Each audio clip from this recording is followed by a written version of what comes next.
Hey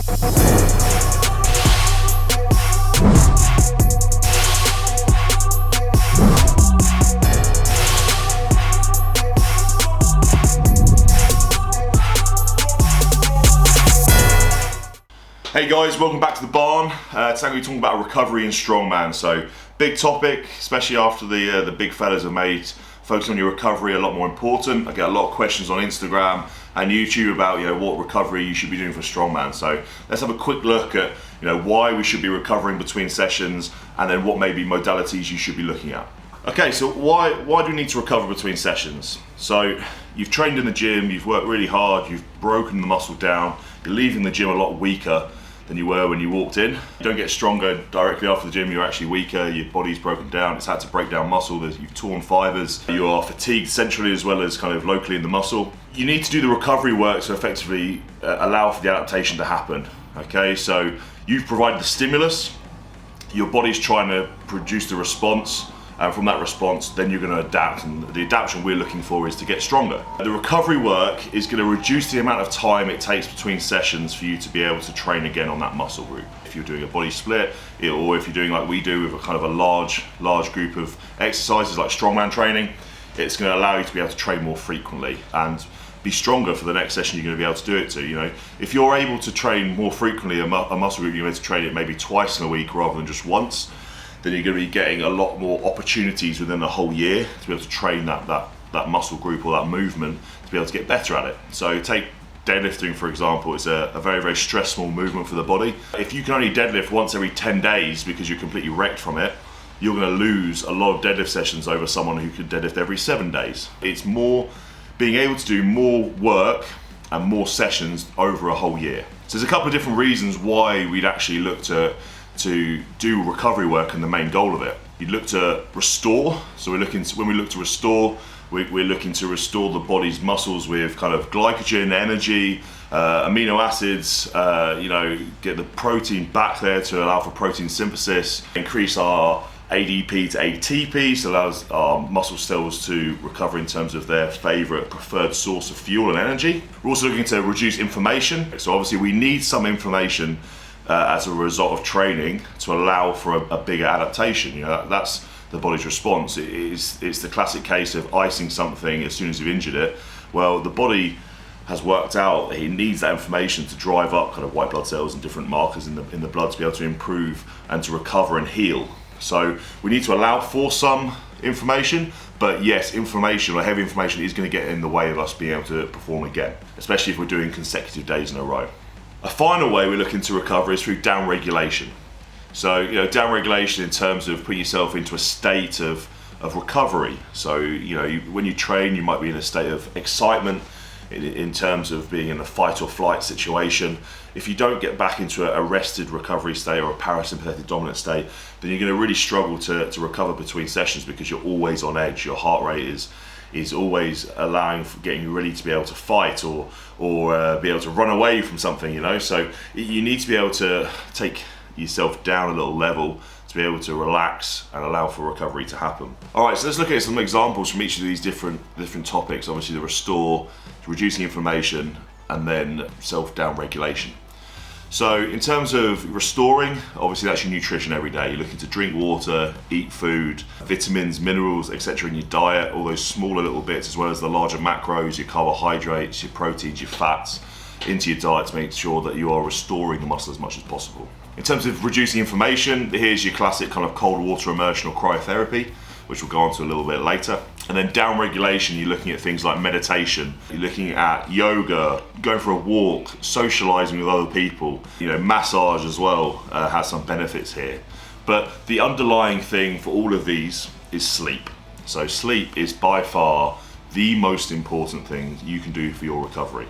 I get asked a lot of questions about, what I should be doing for hot and cold treatment. And yeah, hot and cold treatment has been made very, very popular within the strongman community, mainly because guys like Eddie, Thor, Brian have really bought into it. But if you're not sleeping and you're not eating enough food or drinking enough water, you shouldn't even be thinking about these different modalities and spending a lot of money on them. You should be looking at the ones that are free. It's brilliant, right? Getting better sleep is free. making sure you eat enough food is just a personal choice. You go out and every day you have to eat exactly the same food. It's just on you. Same with drinking water. Making sure you're hydrated throughout the day is hugely important. It's something you can control. You don't need to actually spend any money on it. You don't need to buy some fancy gizmo. It's a very simple thing.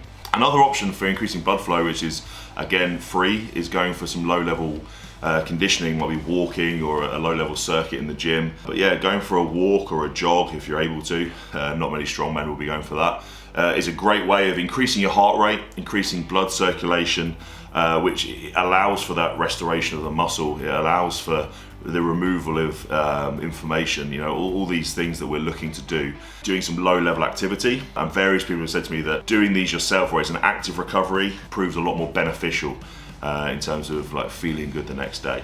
So finally, once you've kind of got all those things in line, then you can start looking at the fancier options. If we go and look at kind of massage, I like getting massages at least once a week. I find for the relaxation of the muscle, work out any kind of trigger points. It helps for me for getting that soft tissue work. Make sure I've kind of maintained kind of muscle length if I can. There's a whole different topic of whether muscle length does change or not through massage, but for me, I feel more relaxed. I feel like it increases blood flow for me post-session. So I tend to get a massage once a week, and that could be an option for you. So obviously your hot and cold treatments, whether you're going for a hot tub or a sauna. The doctor I work with, Dr. Matt Milner, he's a big fan on infrared saunas. He's a big believer of those. People in Scandinavia as well are a big fan of saunas and hot and cold treatment especially. But in terms of contrast baths, which is one that's big at the moment in strongman, maybe going 5 minutes in a cold tank and then 5 minutes in a hot tub. Yeah, that's a great way of increasing kind of blood flow, etc., and that's a good option. I personally have done it and I have felt the benefits, but for me personally, I'd prefer to spend longer in the cold tank. So I found when I've been doing some cold water immersion, and this is not crazy cold, we're looking at somewhere between 10 to 14 degrees. That's important. You shouldn't be breaking the ice on top of a cold tank and spending a long period of time in there. It should be between 10 to 14 degrees, and I'll spend up to between 10 and 15 minutes in there. I do find my sleep quality is better. The athletes I've worked with have found their sleep quality is better. So once again, look, we're referring back to improving sleep as a big part of recovering between sessions. It's hugely important, and any way you can find it, but there's been various studies and anecdotally a lot of the guys I've worked with have improved their sleep by doing this method of a cold water immersion directly before bed. So in the same vein, cryotherapy could be a good option here, as same as cold water immersion. I feel I get the same benefits that I do from the cold water immersion in terms of sleep quality and well-being coming out of it, but I don't have to be in the cold water so long.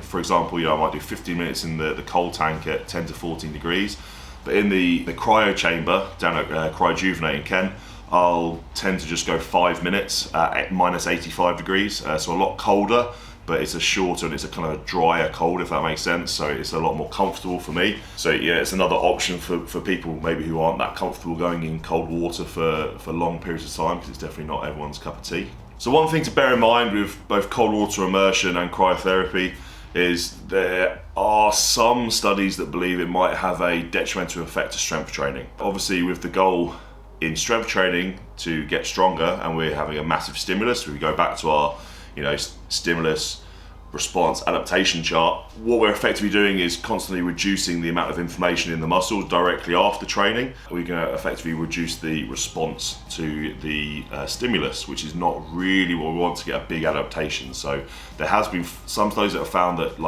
strength levels have been attenuated by overuse of cold water immersion. For me personally, I feel that cold water immersion is a tool to use at the right time. I'll use it after heavy sessions. I'll use it if I've got multiple back-to-back sessions, day on day, whether I'm built to a competition or going for a heavy training block. Ultimately, a rest day, you wouldn't want to be doing cold water immersion directly after a heavy session if you've got a rest day planned. Maybe 24 hours post the session to allow for all the different metabolic and neurological processes to go on within your body before you start looking at kind of reducing that inflammation and down-regulating. Another option I like to use, kind of heavy leg training or events day, will be using the myopumps from MyoMaster, but there's various different brands out there. It's a pneumatic pair of trousers, apply pressure to the legs in different cycles to aid in blood flow back. So obviously being a heavier guy, the blood is going to pull a little bit more for me, and I've obviously got a little bit of a longer way to go and larger muscles for the blood to sit in. So I tend to use the myo pumps to aid in the blood flow back, and it definitely feels a lot better. I'll do this kind of 2 or 3 times a week just to aid in my recovery from heavy lower body sessions. So there's a couple of things in terms of sleep hygiene that you can do just to focus on at your home, just to make sure that you are getting that quality sleep. As we said, you need to make sure that the room is a good temperature and it's dark. So, you know, make sure if you can get blackout blinds, perfect. Make sure the curtains are well fitting. Make sure you have the room nice and dark. It's, you know, a good temperature. You don't want it too hot or too cold for you. But I always prefer to go on the side of a little bit colder than a warm bedroom. Another thing, make sure that when you're going into when you go to bed, you're going to sleep, you're not lying on your phone for a long time. So there's been various studies looking at blue light, which is the type of light that's emitted by your smartphone or tablet, and how much it kind of ruins your sleep quality. So obviously when you sleep, you're getting a huge increase in kind of growth hormone output, testosterone output, etc. So it's very important to get into that kind of deep sleep state. And the blue light actually kind of has a detrimental effect on that. So some good advice is to kind of, if you're on your smartphone, you know, don't use your smartphone 20 minutes before going to bed. Try not to lie in bed and looking at your smartphone, especially if it's dark in the room. If you can leave the smartphone out of the bedroom, great, but a lot of people have it as their alarm, so just put it to the side and forget about it until morning. Social media can wait. It's gonna get in the way of you guys recovering.